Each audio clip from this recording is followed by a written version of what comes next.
Students, today's topic is dipole moment, and this topic is important for NEET, IIT, like competitive exams.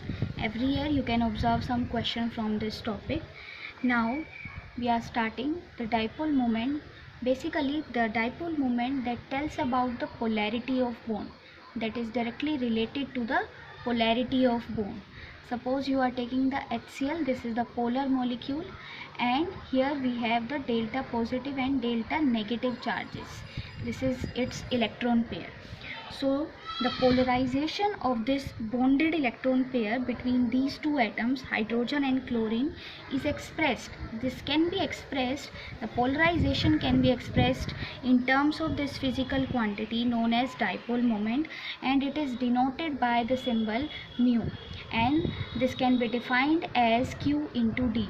Q is the partial charge between two atoms like delta positive and delta negative. So this is the quantity of charge between two atoms, and D is the bond length between two atoms. Now next important thing is this dipole moment. It is the vector quantity, so it will depend upon the direction and the angles, and it is denoted by this crossed head arrow. This head will denote the negative end of this electron pair, and this tail will represent the positive end of this electron pair. Now the thing is, this dipole moment will direct it towards the positive end to negative end. And one more thing, that is the unit of dipole moment in CGS. In CGS system, its unit is ESU centimeter, and most of the molecule, they have the dipole moment value in the order of 10 raised to power minus 18 ESU centimeter, and this value 10 raised to power minus 18 ESU centimeter, generally this value can be denoted by 1 dBi. D means dBi. Okay, this is the general value, this is the general criteria for this dipole moment. First, it will depend upon the polarity. Second, that dipole moment can be defined as Q into D, that is a vector quantity, so we need to take the direction and the symmetry of the molecule. Then more important is that it will direct it from the positive end to negative end, and its unit is dBi. Okay, now I will take the applications of this dipole moment, and some cases I will take, and they will be very helpful to you.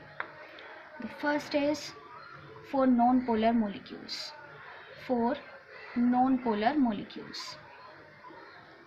Non-polar molecules like CO2, CS2, BF3, right? So in these molecules, the dipole moment will be 0.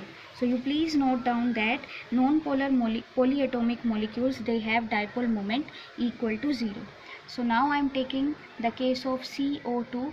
In CO2, you please try to understand that this oxygen is more electronegative than carbon, so that arrowhead will be directed towards the oxygen.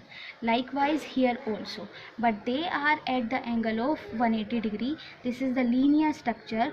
So, and we know that this dipole moment is a vector quantity, so it will depend upon the direction, angles. So we know that when we will take the resultant value of these two bonds, then dipole moment will be 0, and same case will occur in the case of CS2 also, because it is also having the same structure. In case of BF3, you know that this structure is very symmetrical. Okay, angle is 120 and this structure is symmetrical. So in case of this BF3 also, due to the symmetrical nature, your resultant dipole moment will be 0. This is the first application, that non-polar molecules, they have dipole moment 0. Next application is that if you know the dipole moment value, then you can calculate the percentage ionic character. That is the second application. You can calculate the percentage ionic character. Okay, so this has the formula expected value of the dipole moment upon calculated value of dipole moment into 100. Okay, now you know how to calculate the dipole moment value. So in these type of question, they will give you some expected value of dipole moment, and then you can calculate the like from the given values of charge and bond length, you can calculate the dipole moment, and then easily you can calculate the percentage ionic character. Then third application is for polar molecule. In case of polar molecule, we have some value of the dipole moment, but the thing is how to calculate that value, what will be the value. So for that I am giving you one formula, and that formula is mu is equal to 2 mu cos theta by 2. So suppose I am taking the example of H2O. Okay, so in case of H2O, I know that theta is 1.04.5 degree, right? So if you will put this value here, you will get the value 1.85 divide. So likewise you can calculate for all the polar molecules. So this is how the applications are very useful for us. Then I am taking one more case for the molecules like H2O2, in which we have two forms, cis and trans. In H2O2 we have two forms. So in trans form we have center of symmetry, that is why we are having dipole moment equal to 0. See, now we are discussing its structure. This is the structure for the trans H2O2, and this dash line represent the center of symmetry. So if in a molecule you are having a center of symmetry, then your dipole moment value will be 0. And for cis, dipole moment value is non-zero, because this is the cis form, and this is not having any center of symmetry. So now you have one result, that if in a molecule you are having a center of symmetry, then dipole moment value will be 0. So these were the applications of your dipole moment. Now we are doing one question. That question is compare dipole moment values of NH3 ammonia and NF3. So by this topic we know that dipole moment value will depend upon the electronegativity difference or electronegativity value.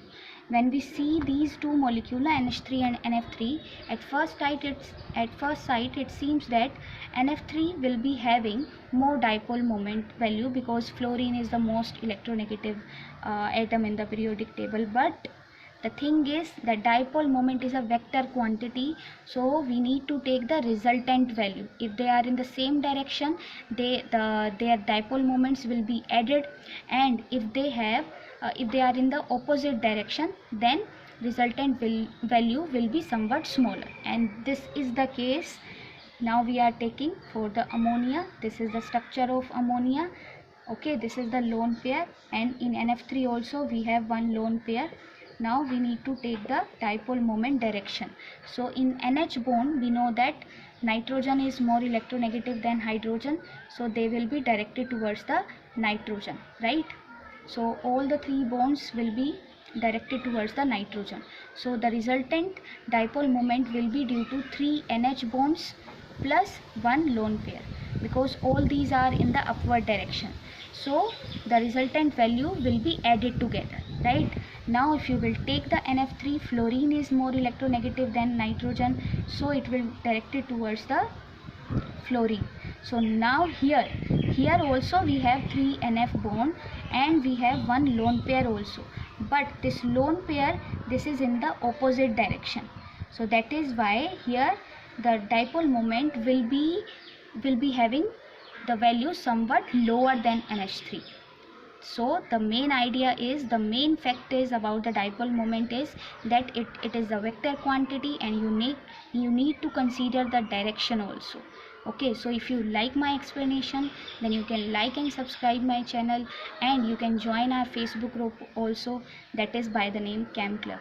Thank you, students.